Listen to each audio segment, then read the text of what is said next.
Hello students, presently हम fourth unit study कर रहे हैं वर्क पावर एंड एनर्जी। और आज हम बात करेंगे कोलिजन की। तो देखिए, इम्पोर्टेंट टॉपिक है, स्टार्ट करते हैं। कोलिजन। बेटा कोलिजन क्या है? मान लीजिए दो बॉडी एक दूसरे के साथ टकराती हैं और टकराते वक्त उनके ऊपर कोई एक्सटर्नल फोर्स एक्ट नहीं करता है। मतलब कोलिजन जस्ट एक आइसोलेटेड इवेंट है in which two bodies collide against the each other. तो देखिए टॉपिक है दैट इज कोलिजन। कोलिजन तो देखिए कोलिजन में क्या बताएंगे? It is an isolated event. ये एक आइसोलेटेड इवेंट है in which two bodies collide against each other and no external force acting on them. और उन दोनों के ऊपर कोई एक्सटर्नल फोर्स एक्ट नहीं करेगा। क्लियर? तो देखिए, it is an isolated event. It is an isolated event in which two bodies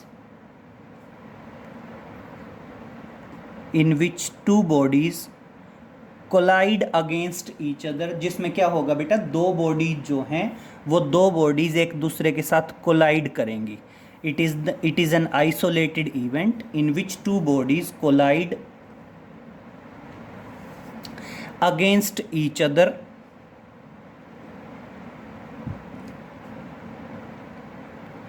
and no external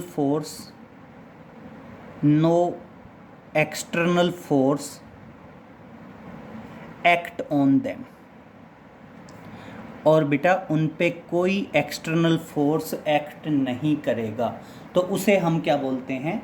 collision बोलते हैं। जैसे फॉर एग्जांपल रोड पे दो गाड़ियों का टकरा जाना, that is a collision. Clear? अब बात करते हैं बेटा, कोलिजन जो है वो बेसिकली दो टाइप का होता है। It is of following types. It is of following types. First one बात करेंगे, दैट इज इलास्टिक कोलिजन। तो समझिए, जो इलास्टिक कोलिजन होगा उसमें किसी तरह की कोई काइनेटिक एनर्जी का लॉस नहीं होगा। तो इलास्टिक कोलिजन क्या है? The collision is said to be elastic when there is no any loss of kinetic energy. या सिंपल कह सकते हैं, elastic collision is the collision in which kinetic energy of the system या kinetic energy of both the particles remain constant. तो देखिए क्या बताएंगे, elastic collision क्या है? It is the collision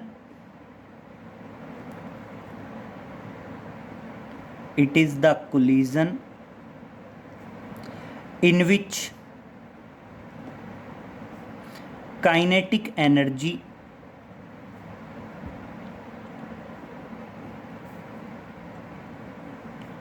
of the system।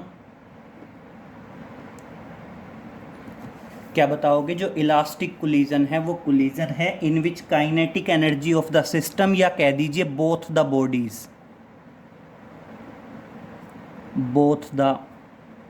Bodies, क्योंकि जो दोनों बॉडी हैं वही तो सिस्टम है ना बेटा।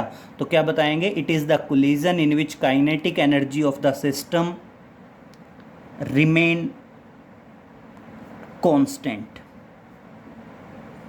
जिसमें काइनेटिक एनर्जी जो है दोनों बॉडीज़ की, या उसको आप सिस्टम कह दीजिए, क्या रहती है? कांस्टेंट रहती है। उस पर्टिकुलर कोलिजन को हम क्या कहते हैं? That is perfectly elastic collision कहते हैं। क्लियर? तो आप परफेक्टली इलास्टिक कोलिजन की प्रॉपर्टीज़ बता सकते हैं या कैरेक्टरिस्टिक्स कह सकते हैं। कैरेक्टरिस्टिक्स बता दीजिए या प्रॉपर्टीज़ कह दीजिए। That is properties of elastic collision. हम बात कर रहे हैं that is properties of elastic collision. बेटा इलास्टिक कोलिजन की बेसिकली हम तीन प्रॉपर्टी मान सकते हैं। First one, during the elastic collision linear momentum remain constant. तो आप ध्यान रखेंगे in this collision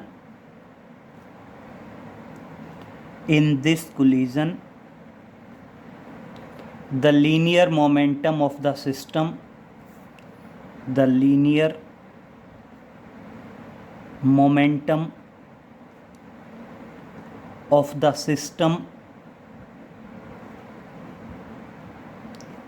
remain constant बता दीजिए या रिमेन सेम कह दीजिए। जो लीनियर मोमेंटम है वो क्या रहेगा, कांस्टेंट रहेगा। Next one, in this collision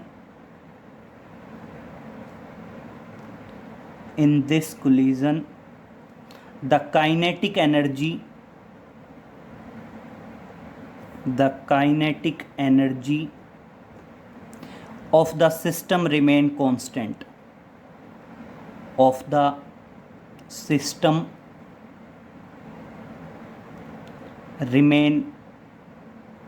constant ध्यान रखोगे काइनेटिक एनर्जी भी क्या होगी, कांस्टेंट होगी, और साथ साथ टोटल एनर्जी भी कांस्टेंट रहेगी। तो क्या बताओगे, इन दिस कोलिजन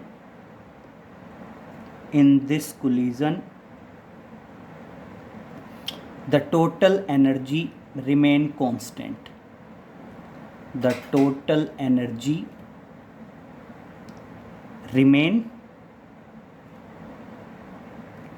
constant, जो पूरा सिस्टम है उस पूरे सिस्टम की जो टोटल एनर्जी है वो टोटल एनर्जी भी क्या होगी, कांस्टेंट रहेगी। किस में कांस्टेंट रहेगी, इन इलास्टिक कोलिजन में। एंड बेटा सेकंड वन आता है that is in elastic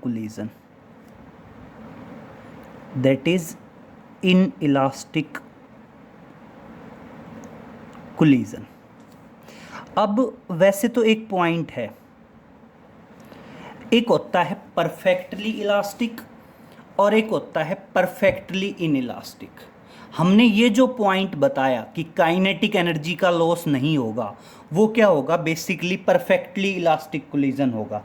but generally कोई भी चीज़ परफेक्ट हो ही नहीं सकती, तो इसका मतलब परफेक्टली इलास्टिक कोलिजन भी नहीं होगा। नेक्स्ट हम बात करते हैं इन इलास्टिक कोलिजन। तो क्या बताओगे, it is the collision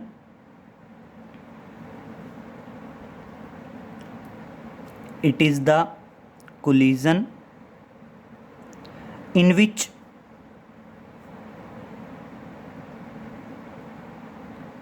loss of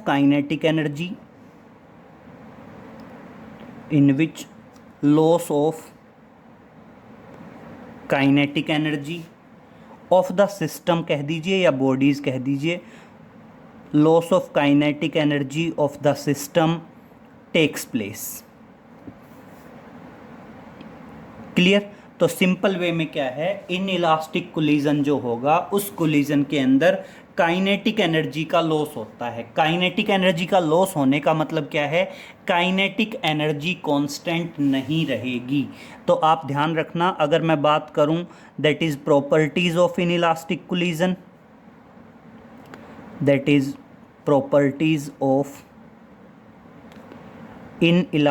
collision, तो प्रॉपर्टीज ऑफ इनइलास्टिक कोलिजन में क्या बताएंगे,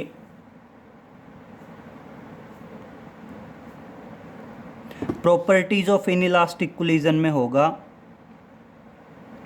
इन दिस कोलिजन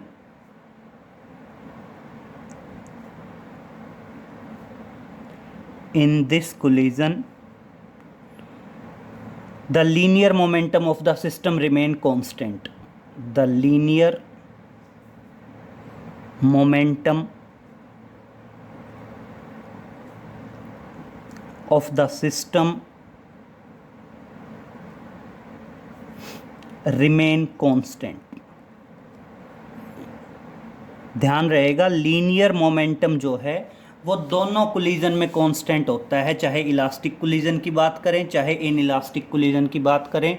दोनों कोलिजन्स के अंदर जो लीनियर मोमेंटम है वो लीनियर मोमेंटम क्या रहने वाला है, सेम रहने वाला है।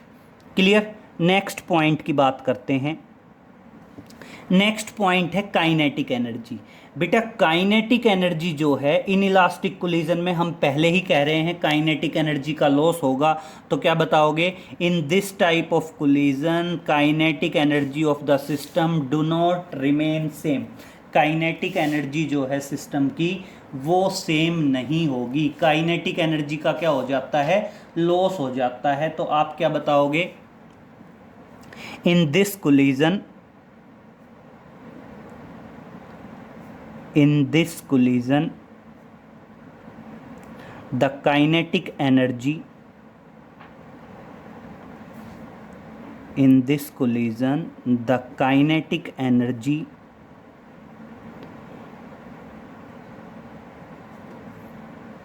do not remain same, do not remain constant। जो काइनेटिक एनर्जी है वो काइनेटिक एनर्जी कांस्टेंट नहीं होगी और सेम टोटल एनर्जी तो कांस्टेंट रहने वाली है। तो क्या बताओगे, in this collision the kinetic energy do not remain constant. किसकी काइनेटिक एनर्जी, पूरे के पूरे सिस्टम की काइनेटिक एनर्जी। एंड क्या बताएंगे, in this collision the total energy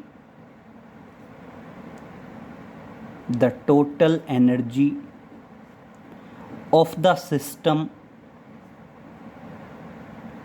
remain constant।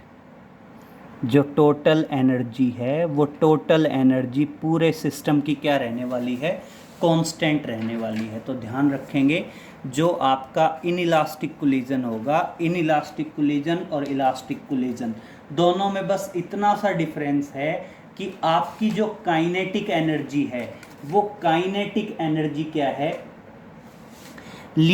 Elastic collision में काइनेटिक एनर्जी कांस्टेंट होती है, इन इलास्टिक कोलिजन में काइनेटिक एनर्जी कांस्टेंट नहीं होती। बाकी देखो लीनियर मोमेंटम यहाँ भी कांस्टेंट है और लीनियर मोमेंटम यहाँ भी कांस्टेंट है, टोटल एनर्जी यहाँ भी कांस्टेंट है और टोटल एनर्जी यहाँ भी कांस्टेंट है। बस क्या है, यहाँ काइनेटिक एनर्जी कांस्टेंट है इलास्टिक में और यहाँ kinetic energy in elastic collision में कांस्टेंट नहीं है। तो बेसिकली हम 3 पॉइंट को डिस्कस करते हैं, एक डिस्कस करते हैं लीनियर मोमेंटम को, एक डिस्कस करते हैं काइनेटिक एनर्जी को और एक डिस्कस करते हैं टोटल एनर्जी को। तो लीनियर मोमेंटम और टोटल एनर्जी इलास्टिक कोलिजन में भी कांस्टेंट होते हैं, इन इलास्टिक कोलिजन में भी कांस्टेंट होते हैं। बस डिफरेंस किसका आता है, बस डिफरेंस आता है काइनेटिक एनर्जी का। इलास्टिक कोलिजन में काइनेटिक एनर्जी कांस्टेंट होती है और इन इलास्टिक कोलिजन में काइनेटिक एनर्जी कांस्टेंट नहीं होती, काइनेटिक एनर्जी का क्या होता है, लॉस होता है। क्लियर। तो ध्यान रहेगा। नेक्स्ट हम बात करते हैं बेटा आपके, एक आता है कोफिशिएंट ऑफ रेस्टिट्यूशन कह दीजिए उसको, या कह दीजिए कोफिशिएंट ऑफ रीसाइलेंस भी कह सकते हैं। That is coefficient of restitution बोल दीजिए या इसको कह दीजिए कोफिशिएंट ऑफ रीसाइलेंस। तो देखिए नेक्स्ट चलते हैं, बात करते हैं कोफिशिएंट ऑफ रीसाइलेंस या कोफिशिएंट ऑफ रेस्टिट्यूशन भी बोल दिया जाता है। Topic is coefficient of restitution. Clear. क्या बता देंगे, टॉपिक है that is coefficient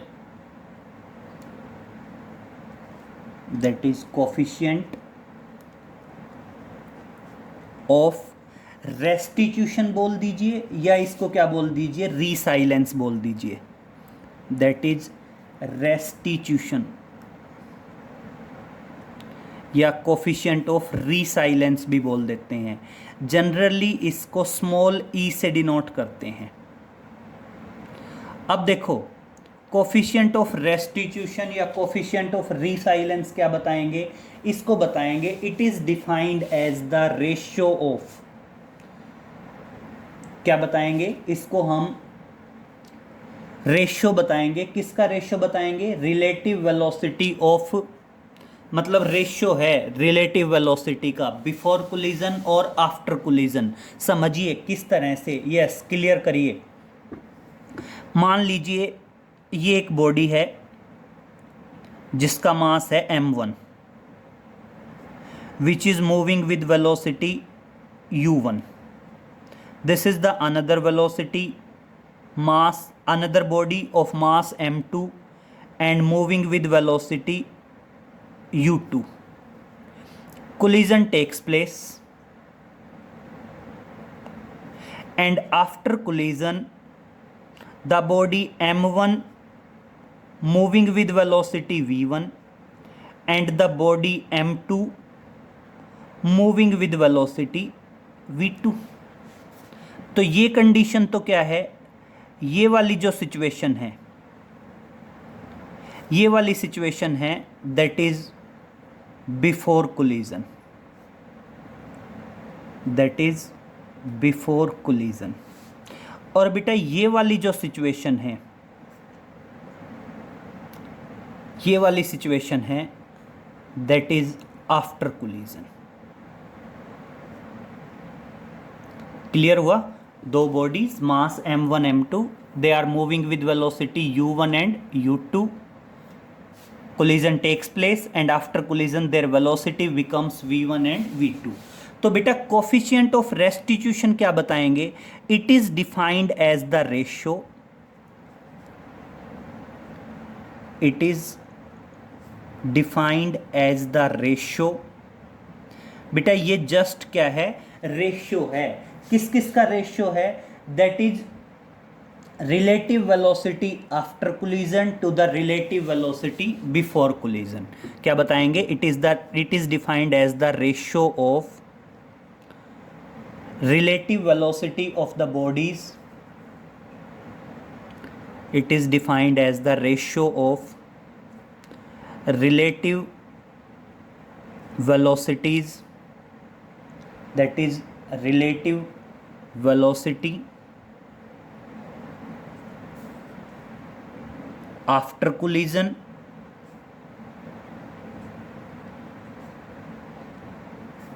to the relative velocity before collision, before collision of two bodies। Clear? And क्या बताएंगे? It is denoted by small e. इसको जनरली किससे डिनोट करते हैं?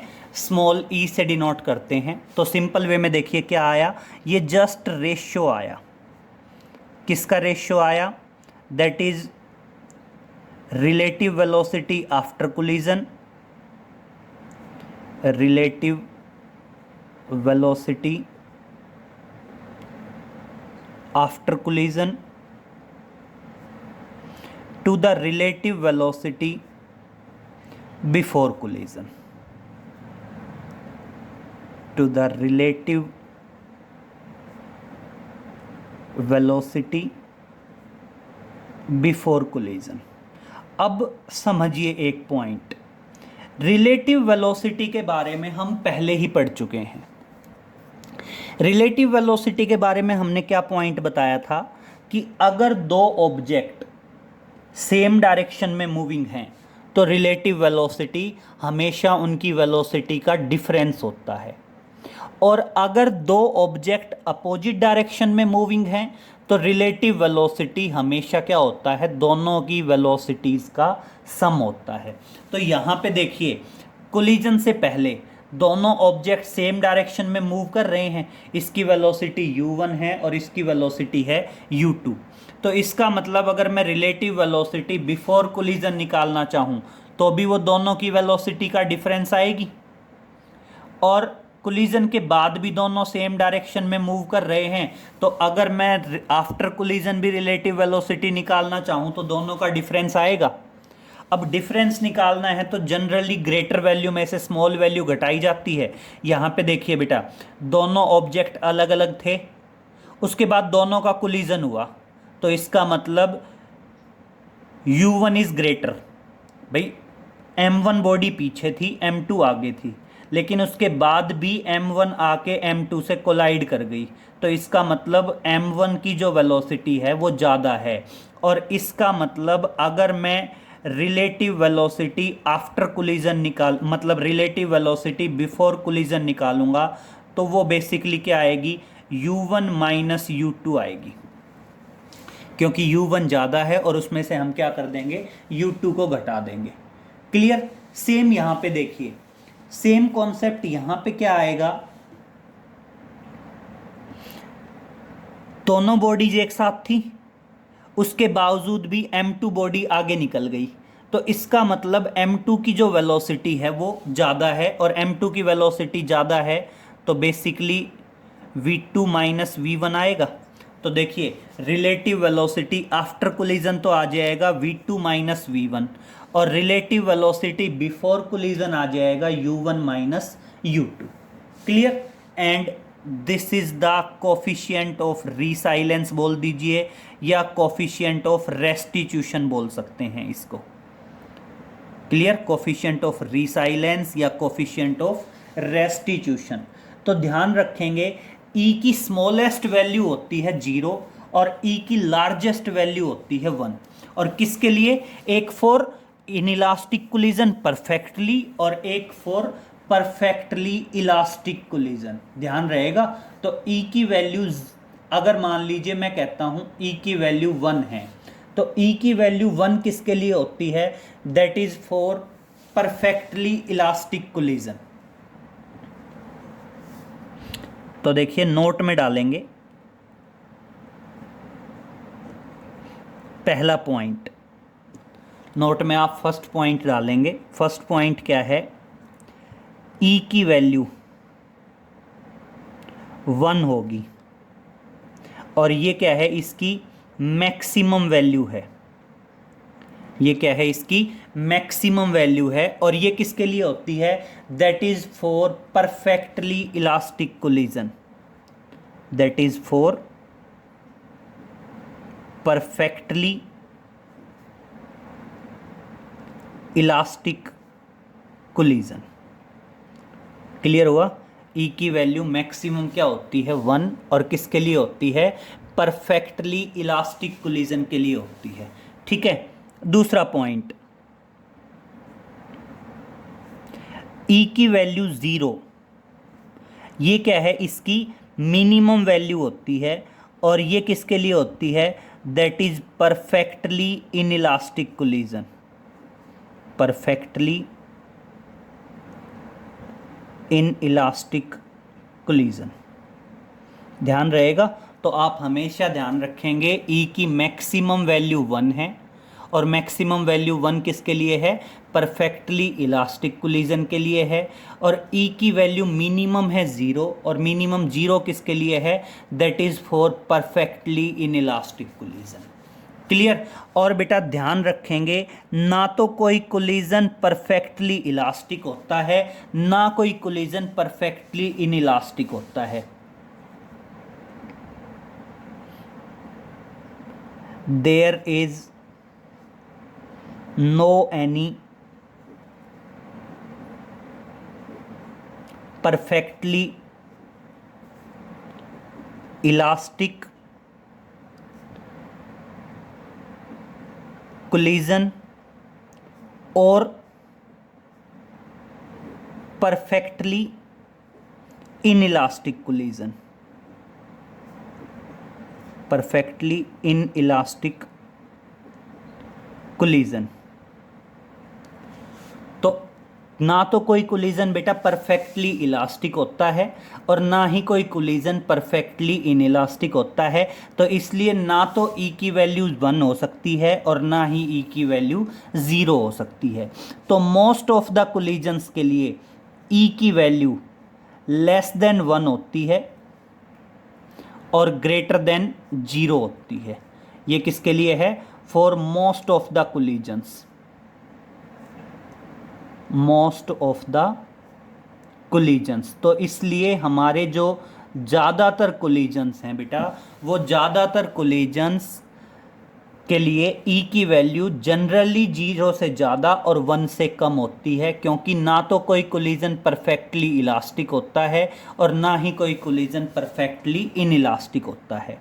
और एक लास्ट वन ध्यान रखेंगे, दैट इज ई की वैल्यू ग्रेटर देन 1। ई की वैल्यू ग्रेटर देन 1 भी हो सकती है और ग्रेटर देन 1 हो सकती है सिर्फ सुपर इलास्टिक कोलिजन्स के लिए, that is super elastic collision. और ये पॉइंट सुनो बेटा, ये एक एक्सेप्शनल पॉइंट है, ध्यान रखेंगे। सुपर इलास्टिक कोलिजन क्या होता है? सुपर इलास्टिक कोलिजन होता है जैसे जनरली जो बॉम्ब ब्लास्ट होता है, जैसे कोई भी बॉम्ब एक्सप्लोड होता है। तो जब कोई बॉम्ब एक्सप्लोड होता है तो उस टाइम पे ई की वैल्यू ग्रेटर देन 1 होती है। मतलब बेसिकली इसमें कोलिजन से पहले वेलोसिटी कम होगी और कोलिजन के बाद वेलोसिटी क्या हो जाएगी? ज़्यादा हो जाएगी। एक पॉइंट समझिए इसको, ई की वैल्यू क्या है? Relative velocity after collision to the relative velocity before collision. E की वैल्यू 1 से ज़्यादा कब हो सकती है? कि रिलेटिव वेलोसिटी आफ्टर कोलिजन ज़्यादा हो और रिलेटिव वेलोसिटी बिफोर कोलिजन कम हो। तो ऐसी सिचुएशन सिर्फ और सिर्फ किस में होती है? जब कोई बॉम्ब एक्सप्लोड होता है, उस टाइम पे ये सिनेरियो होता है। तो आप ध्यान रखेंगे कि सुपर इलास्टिक कोलिजन में ई की वैल्यू ग्रेटर देन 1 होती है। और इसका एग्जाम्पल बता सकते हैं, that is explosion of A bomb. किसी भी बॉम्ब का जो एक्सप्लोड होना है वो अपने आप में एक सुपर इलास्टिक कोलिजन को रिप्रेजेंट करता है। क्लियर? तो ये पॉइंट आपने ध्यान रखना है। इसको कोफिशिएंट ऑफ रेस्टिट्यूशन या कोफिशिएंट ऑफ रीसाइलेंस भी बोलते हैं। Clear? Maximum value 1 for perfectly elastic collision, minimum value 0 for perfectly inelastic collision. कोई भी कोलिजन ना तो परफेक्टली इलास्टिक होता है ना ही परफेक्टली इनइलास्टिक होता है, और ज़्यादातर कोलिजन्स के लिए ई की वैल्यू 0 और 1 के बीच में एग्जिस्ट करती है। एक कोलिजन ऐसा भी होता है जिसमें ई की वैल्यू ग्रेटर देन 1 होती है और उसको बोलते हैं that is super elastic collision. Example ध्यान रख सकते हैं, that is explosion of bomb. Clear? तो इस लेक्चर में इतना ही करेंगे बेटा। नेक्स्ट लेक्चर जो है हमारा वो बनेगा, एक लेक्चर तो आएगा आपका elastic collision 1 dimensional and 2 dimensional, और एक लेक्चर आएगा आपका in elastic collision that is in 1 dimensional और 2 डायमेंशनल। और न्यूमेरिकल भी कैरिड आउट करेंगे इलास्टिक कोलिजन पे और इन इलास्टिक कोलिजन पे। तो आज इतना ही करेंगे, नेक्स्ट लेक्चर में मिलते हैं। Okay, thank you.